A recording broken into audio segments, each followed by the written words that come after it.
नमस्कार. Home cooking मराठीमध्ये आपलं सर्वांचं स्वागत. आज आपण पाहतोय ढाबा स्टाईल पनीर मसाला रेसिपी आणि एकदम पटकन बनणारी, थोडक्यात साहित्यात बनणारी रेसिपी आहे. तर व्हिडिओ आपण शेवटपर्यंत बघा. लागणारं साहित्य आहे: पनीर घेतलंय, 1 वाटी दूध, उभा चिरलेला कांदा, आलं लसूण पेस्ट, टोमॅटो घेतलेत 2-3 आणि कोथिंबीर. मसाल्यांमध्ये हळद, लाल मिरची पावडर, गरम मसाला, धने जिरे पावडर, टोमॅटो केचप, थोडीशी साखर, चवीपुरतं मीठ आणि इथे मी शाही बिर्याणी मसाला घेतलाय. त्याच्याऐवजी तुम्ही खडे मसाले पण वापर करू शकता. आता इथे पाणी तापत ठेवलंय. आता आपण टोमॅटो उकडून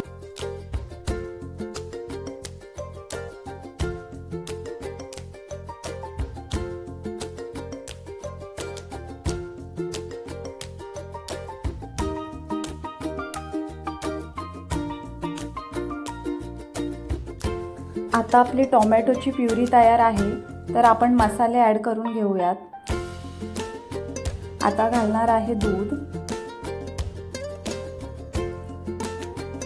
थोडीशी हळद घालून घेऊया, धने पावडर, गरम मसाला घातलाय, 1-1.5 चमचा लाल तिखट.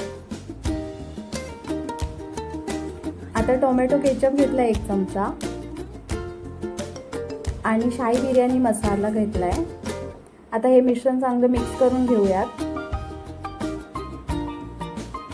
आता चांगलं मिक्स झालंय.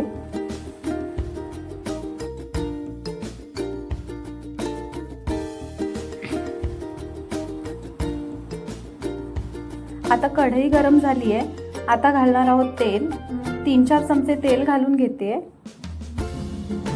आता उभा चिरलेला कांदा आपण परतून घेणार आहोत आणि चांगला फ्राय करून घेऊयात. एक 3-4 मिनिटात कांदा चांगला फ्राय होईल.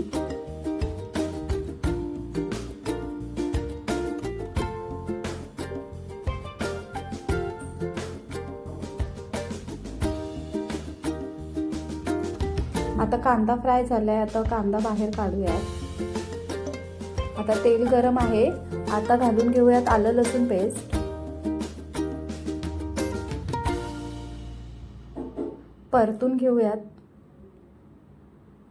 आता घालूयात कांदा, फ्राय केलेला कांदा घालून मिक्स करून घेऊयात चांगलं.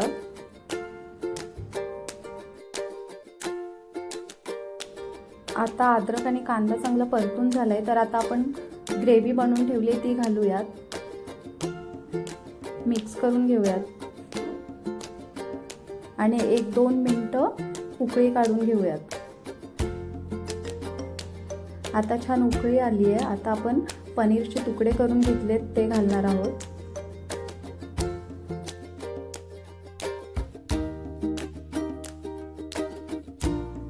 मिक्स करून घेऊयात. आता चवीपुरतं मीठ घालून घेणार आहोत आणि 1 अर्धा चमचा साखर घालूयात.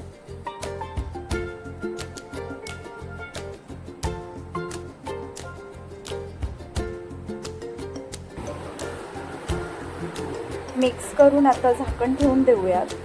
1-2-3 मिनिटं झाकण ठेवून देणार आहोत.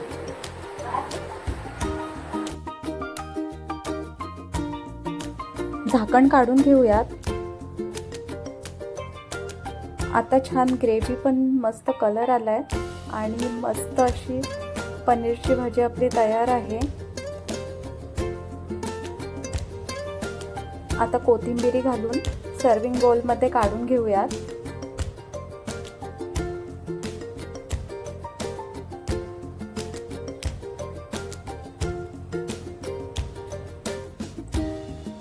अशा प्रकारे आपली ढाबा स्टाईल पनीर मसाला रेसिपी तयार आहे.